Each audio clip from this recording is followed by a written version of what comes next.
Bienvenue, chers téléspectateurs, dans cette émission consacrée au mois de la femme. Aujourd'hui, j'ai le grand plaisir et le privilège de recevoir Madame Agnès Mouadnaouej Katang, qui est directrice générale de l'Institut national de sécurité sociale. Madame Mouadnaouej, merci de nous recevoir dans ce cadre somptueux, dans vos bureaux, et surtout, bon mois de la femme, hein, puisque vous incarnez quand même, en ce mois de mars, la réussite sociale, en tout cas pour ce qui est de la femme. Et nous aurons donc l'opportunité, durant plusieurs minutes, de nous entretenir avec vous au sujet de la mission que vous menez à la tête de l'INSS. L'INSS a été créé par un décret-loi du 29 juin 1961, et l'INSS a donc pour mission l'organisation et la gestion du régime général de la sécurité sociale, en tout cas dans notre pays. Je rappelle par ailleurs que Madame Mouadnaouej Katang est la 17e personne à assumer les fonctions de directeur général, je ne me trompe pas, mais vous êtes également la 2e femme à assumer ces fonctions. Parlez-nous un peu de vous, chère madame. Merci beaucoup. Je m'appelle Madame Agnès Mouadnaouej Katang. Je suis mariée et mère de 4 enfants. Je suis licenciée en sciences politiques et administratives. Je terminais à l'université de Lubumbashi. J'ai aussi un DS en sciences et techniques de développement de l'université catholique de Kinshasa. Et voilà. Cela fait donc... D'accord. Et vous êtes entrée à l'INSS, en tout cas vous êtes une des rares personnes en fait à diriger cette institution, mais qui a fait sa carrière au fond au sein de l'INSS. À quand remonte votre entrée dans cette institution? Je ne suis pas l'une des rares personnes parce que je suis la 3e maison, si on peut parler des filles sur les 17, maison. Sur les 17. Oui, bien sûr. Donc voilà, j'ai commencé à Lubumbashi comme en 1990 comme chef de service administratif. En 1992, je suis venue ici à Kinshasa où j'ai commencé comme contrôleur et puis j'ai été analyste à la direction des études et organisations.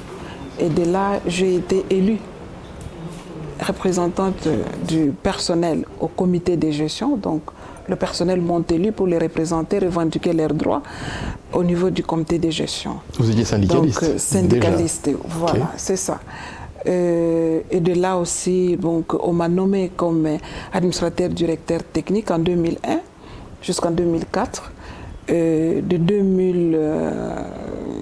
2005-2007, j'étais assistant principal du directeur général. En 2008, j'ai été encore nommé comme administrateur directeur technique. Pour la 2e fois? Pour la 2e fois. Et voilà, en 2011, j'ai été nommé directeur général. Voilà un peu mon parcours au sein de cette institution. Lorsque vous étiez au niveau de la direction technique, en quoi consistait en fait votre travail à l'INSS? En quelques mots, hein, pour... C'est ça, donc la direction technique s'occupe pratiquement de l'objet social. Donc vous savez que notre mission, c'est d'affilier, il y a l'assujettissement. À part l'assujettissement, nous avons le recouvrement et la prise en charge. Et ces 3 fonctions principales de l'entreprise se retrouvent au niveau de la direction technique. Donc nous gérons aussi l'assujettissement, nous gérons le recouvrement. Nous devons voir un peu sur toute l'étendue de la République dans nos centres de gestion, quel est le niveau des recettes et voir aussi comment est-ce que ces recettes sont distribuées auprès des prestataires.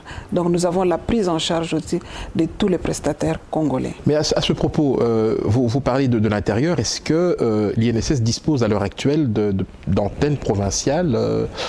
Comment se fait en fait la centralisation au niveau du fonctionnement même de l'institution?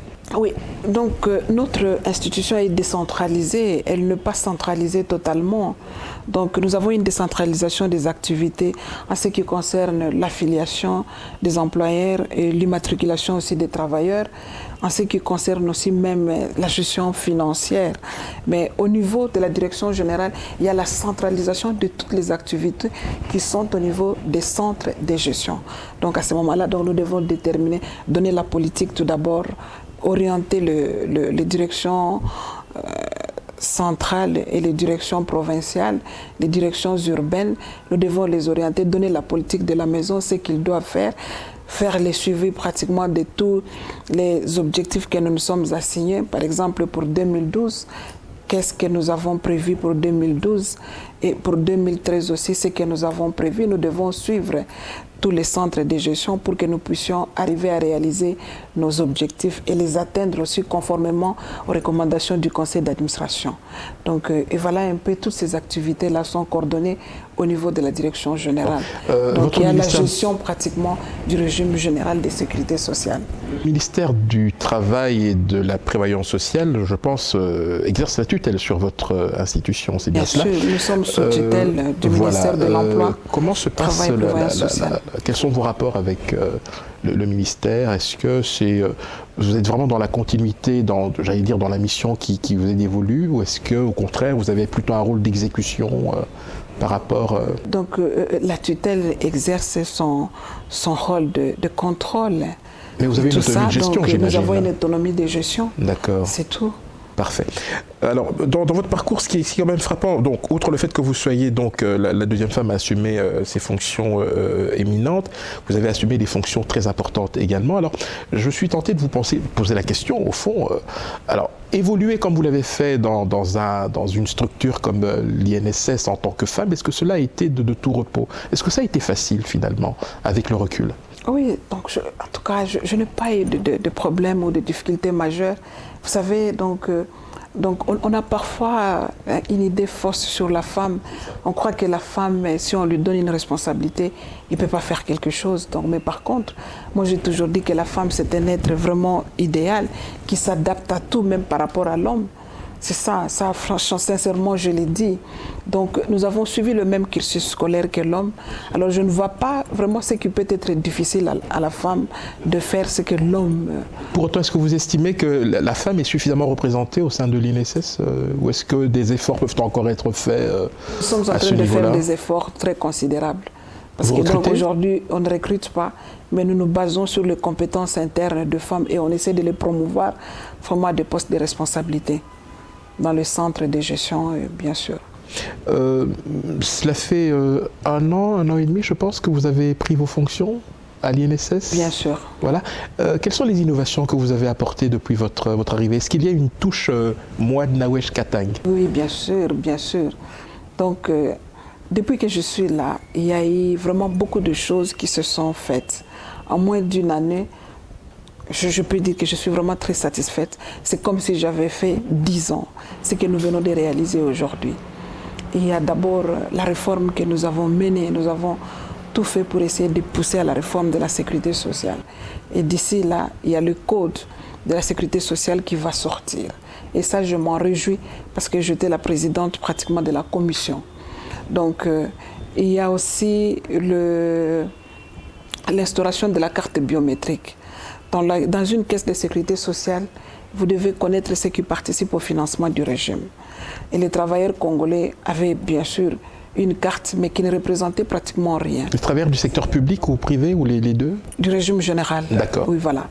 Donc, et aujourd'hui, nous avons une carte qui les identifie. Et c'est une carte, un numéro intelligent qui reprend pratiquement toutes les identités du travailleur. Et avec ce numéro, nous pouvons avoir tous les renseignements des travailleurs congolais. Quand est-ce qu'il a commencé, donc le début de l'embauche et tout ça, et la fin même de la carrière. Et s'il a eu à changer les employeurs au cours de sa carrière, nous pouvons suivre les travailleurs à travers la carte biométrique qui a une empreinte, donc des empreintes digitales, qui a aussi une photo et tout ça, et des numéros numériques. Donc voilà un peu pour ça. Donc il y a aussi donc, la grande commission que j'avais aussi pilotée, donc, qui a réfléchi aussi sur le dysfonctionnement de l'Institut national de sécurité sociale. À ce propos, est-ce qu'il y a des cas de fraude avérée? Est-ce que vous n'êtes pas, j'allais dire, à l'abri d'abus éventuels? Est-ce que d'expérience, vous pensez que la nature même de l'INSS fait que vous n'échappez pas en fait à ce problème? Bon, chaque œuvre humaine a toujours des imperfections. Donc bien sûr, et ces imperfections, nous sommes en train de voir comment est-ce que nous pouvons les corriger. Donc on s'attelle à cela et nous sommes en phase d'informatisation de la gestion de notre régime. Je crois qu'avec tout ça, nous allons pallier à cela. Nous sommes en train de réfléchir aussi sur la bancarisation. Comment est-ce que nous devons payer tous ces prestataires à la banque? Il y a aussi un autre numéro qui va sortir, c'est le numéro de retraités, donc de bénéficiaires, de prestataires, qui va sortir, qui nous permettra aussi de savoir à qui on paye. Parce qu'avec le brevet actuel qu'ils ont, c'est un brevet aussi où il n'y a pas une photo et tout ça. Donc nous sommes en train d'évoluer, de moderniser un peu la gestion de cette entreprise. C'est une très bonne chose. Oui. En termes de vulgarisation des missions de l'INSS, dont je rappelle que c'est l'organisation, la gestion du régime général de la sécurité sociale dans notre pays, est-ce que vous estimez aujourd'hui que le Congolais lambda est suffisamment au courant de ce que fait l'Institut national de sécurité sociale? Oui, vous savez que la culture de la sécurité sociale, ce n'est pas vraiment l'affaire de l'homme africain, si nous pouvons le dire. Donc la sécurité sociale partout en Afrique n'est pas bien perçue. Donc c'est vrai parce que c'est une sécurité sociale qui est basée uniquement aux travailleurs, donc à l'emploi. Vous avez l'emploi et vous êtes assuré. Mais avec la réforme actuelle, je crois que nous avons tenu compte de tout ça et voir aussi, même ceux qui n'ont pas l'emploi, comment est-ce que nous pouvons les amener dans la couverture sociale. Mais à travers la vulgarisation, la sensibilisation que nous sommes en train de faire, les Congolais commencent maintenant à prendre conscience.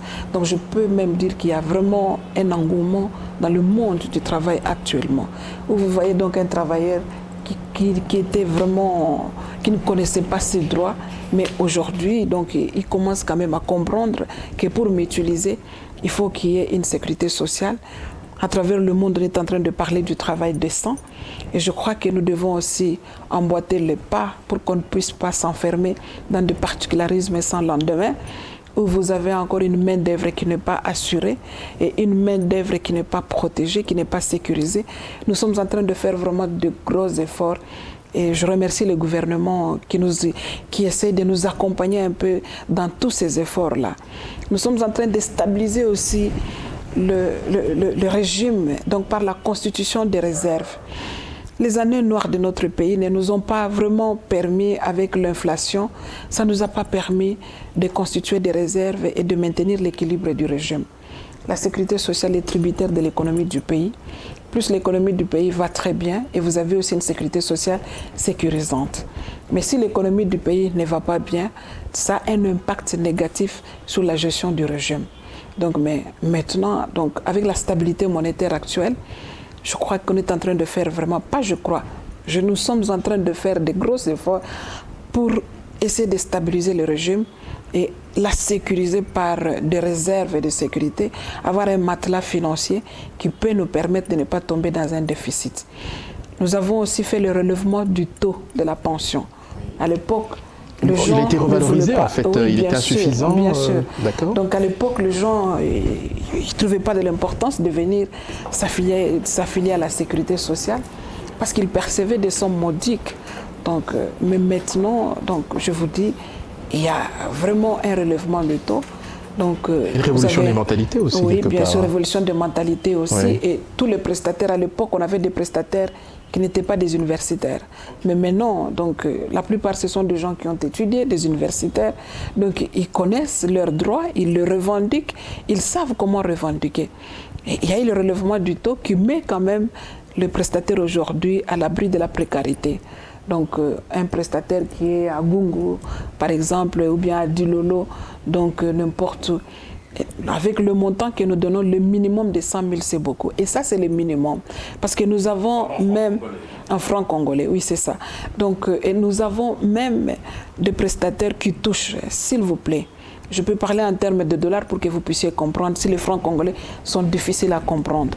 Vous avez les travailleurs qui touchent à peu près, donc le prestataire, le pensionné, qui touche à peu près dans les 2000, 3000 dollars par trimestre. Donc nous avons un régime très généreux.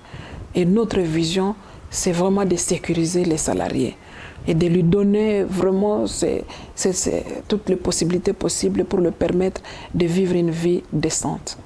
Voilà. Bien, écoutez, chère Madame Agnès Mouad Nawesh Katang, ce sera, je pense, le mot de la fin. Merci infiniment de nous avoir accueillis dans ce magnifique cadre. Je rappelle, amis téléspectateurs, que dans le cadre du mois de la femme, nous avons été reçus par la directrice de l'Institut national de sécurité sociale. C'est ici aussi pour moi le lieu de remercier toute l'équipe technique, Monsieur Roger Coy pour la réalisation, mais surtout Monsieur Jean-Pierre Eyalé et sa société ATL pour la production. À très bientôt.